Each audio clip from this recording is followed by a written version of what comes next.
Nvidia is one of the most valuable companies in the world. Today, it's worth more than $4 trillion. Its chips are behind today's ongoing AI arms race. All the major AI models, Gemini, ChatGPT, and Grok, all use Nvidia chips to power their models, making Nvidia and Jensen Huang the winner in the race to AGI, regardless of whichever model reaches it first. How was this all accomplished? One word: character. Character breeds success, and to build character, you need suffering. So if you're suffering, embrace it. That's one of Jensen Huang's personal philosophies. Nvidia's story isn't all smooth sailing. The company faced a lot of struggles and dodged a couple of near-death experiences to arrive at where it is today. At one point, the company was close to running out of cash. It had cash to cover expenses for only 30 days before it faced bankruptcy. But today, it's one of the largest corporations in the world, with a workforce of more than 30,000 employees. This is the inspiring, true story of Nvidia's 30-year journey and the man behind it, Jensen Huang's incredible story of grit, determination, and dedication. A true American rags-to-riches story.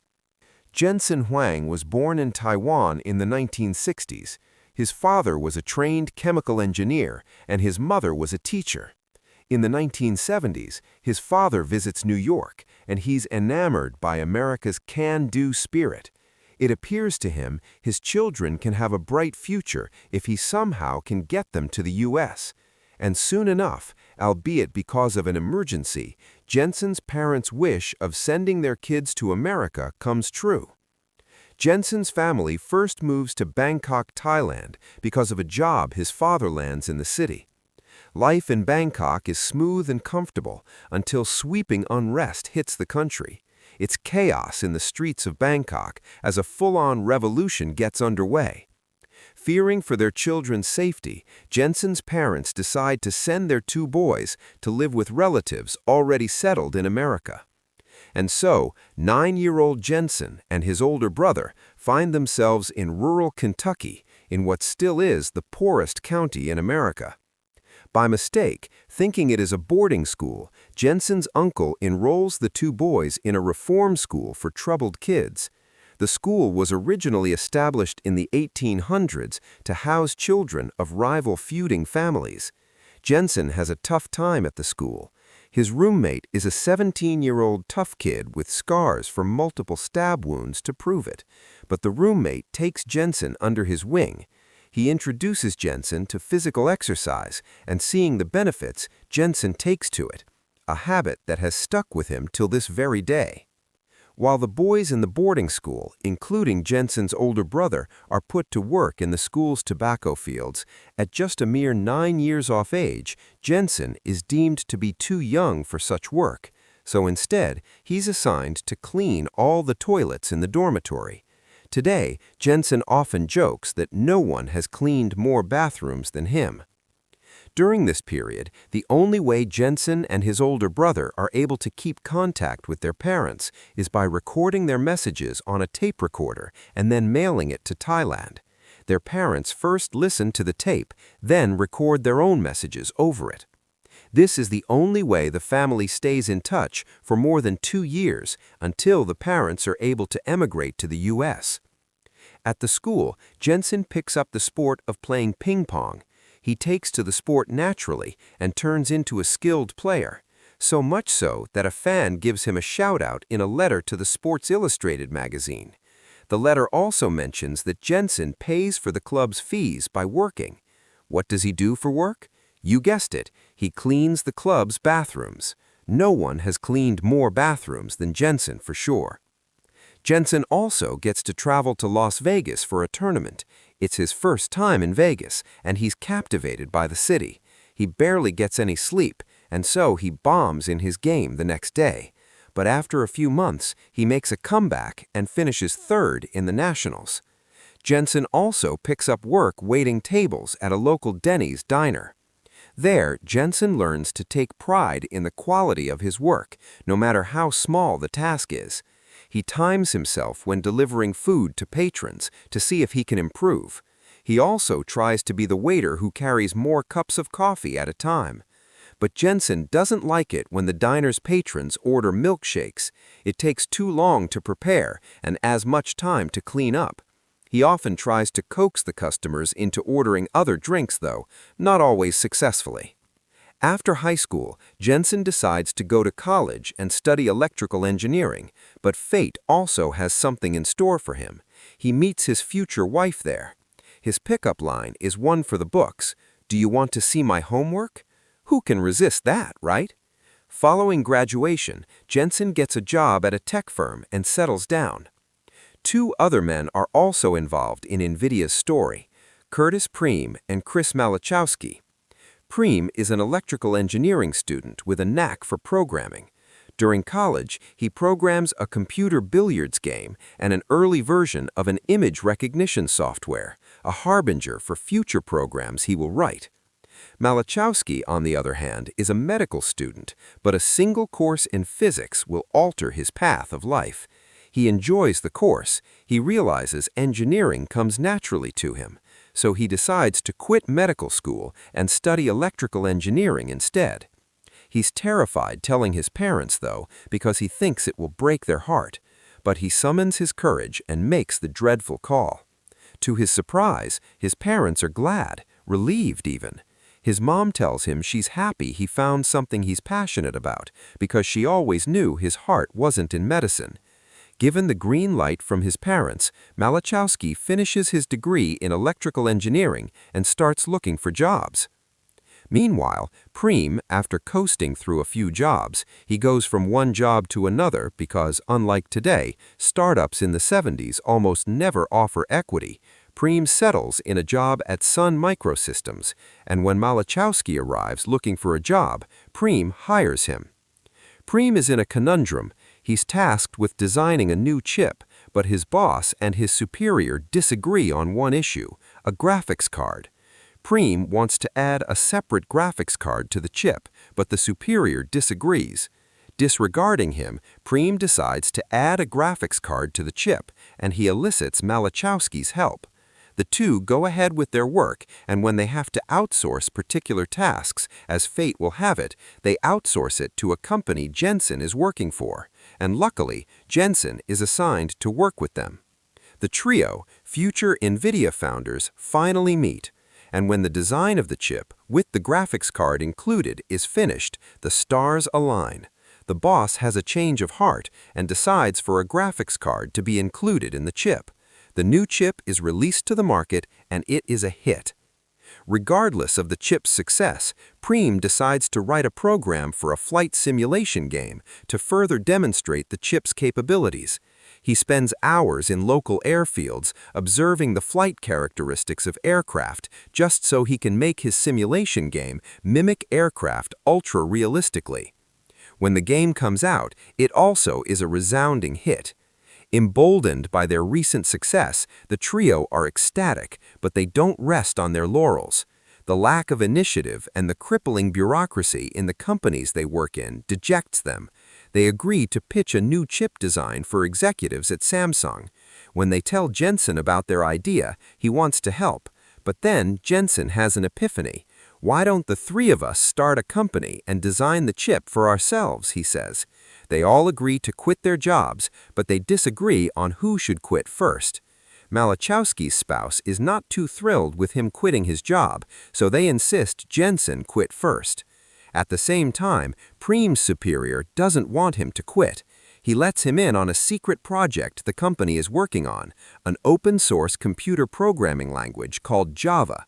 Preem thinks about it for a bit, but decides to quit. The trio have a bunch of meetings over breakfast at Denny's. They still remember their orders. Both Jensen and Malachowski quit their jobs, and they also gave a name to their new company. They call it Nvidia, a blend of the NV chip they're designing and the Latin word for envy. They rent a house to function as their office, and a number of employees are also hired.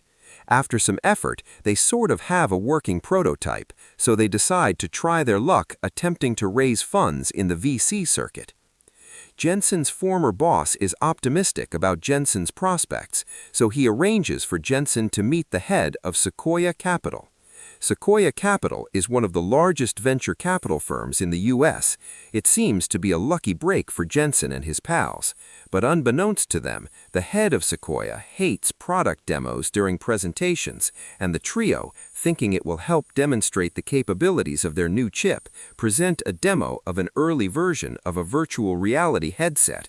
But fortunately for them, after requesting a few more meetings, Sequoia decides to invest. Jensen and his co-founders now lease proper business offices, and the work of releasing a new chip commences. The trio recognize Jensen's leadership and executive abilities, and so they name him CEO of Nvidia, a position he still holds today, more than 30 years later, making Jensen one of the longest-serving CEO tech founders, surpassing others such as Steve Jobs and Bill Gates. In its early days, Nvidia did have a few crises. In one comical instance, the company rents out stands at a local expo to showcase its products. Noticing their expensive equipment, a security guard advises them to hire extra security. Sadly, his advice goes unheeded, and during the night, the equipment is stolen, a harbinger of more crises to come. But some quick thinking on the part of Nvidia's employees allows them to get replacement parts shipped in the nick of time, and the expo ends without further incidents. During this time, Jensen catches the eye of Sega founder. Impressed by Jensen, the Sega founder gives Nvidia a contract to design a new gaming chip for $5 million. But the first chip the company releases to the market is a flop. It's over-engineered, and it doesn't fit well in the market. Jensen realizes the marketing positioning of the new chip is terribly wrong. This is the same time the marketing book, Market Positioning, is a bestseller. Jensen purchases the book and studies it intently. He is not going to make the same mistake twice. But because the only product the company released is a flop, cash flow problems emerge and bankruptcy looms. Jensen flies over to Tokyo, Japan for the most consequential business meeting of his life. He pleads with Sega's founder to convert the prior contract for a gaming chip into an equity investment instead. "I'll go bankrupt otherwise," he tells the Saga founder. Taken aback by Jensen's honesty, Saga's founder agrees and throws Jensen a lifeline to the tune of $5 million. With the money in hand, Jensen heads back home and begins an aggressive cost-cutting campaign.